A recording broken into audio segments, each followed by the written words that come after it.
What criteria should we use if we want to judge the design quality of a development scheme? If somebody gave you a plan, like the one you see on the screen now, how would you judge its design and development quality and the impact it might have on its context?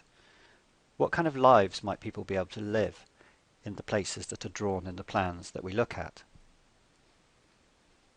If you were confronted by a vacant development site anywhere in the world, how would you judge what are the important issues for a development that the planning system might like to try and control and influence?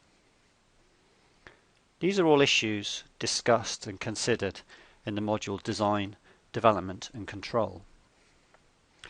In this module we introduce you to different types of knowledge and skill that will help you address those questions. At the end of this module you'll be able to make the judgments about what the real issues are when it comes to judging the design of development, and you'll also be able to do an evaluation.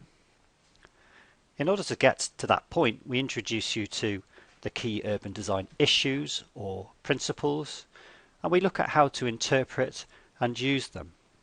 We look at how design is dealt with in the contemporary planning system and also in development practice.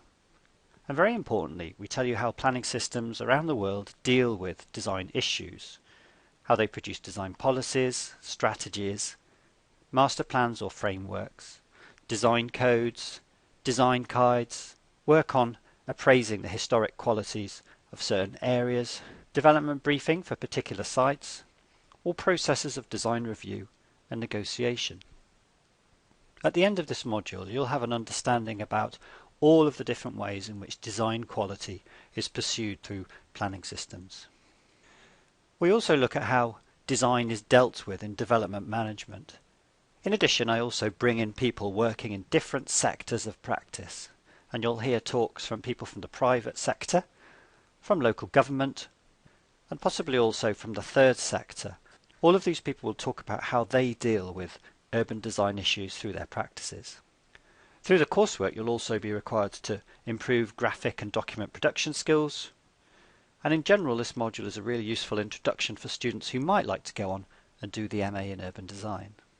The module will show you how to judge developments, and it will give you the criteria by which to judge developments. And through the coursework you'll take those criteria and you'll apply them to the judgments of schemes. I really like to do this in class through presentations and discussions, and so you will be part of a presentation which reviews the design of a scheme somewhere in South Wales, typically in Cardiff or in Newport. In a second piece of coursework you'll do the same exercise but with a different type of development that you have chosen yourself and which you are particularly interested in, and you'll provide a written report that provides evidence of your own evaluation and how you've used the criteria that we've discussed elsewhere in the module. This module doesn't involve the production of any design work yourself.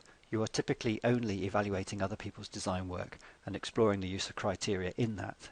But it's great preparation for going on to do your own design work if you want to, for example in the MA in Urban Design. Hopefully that's interesting, and thanks for listening.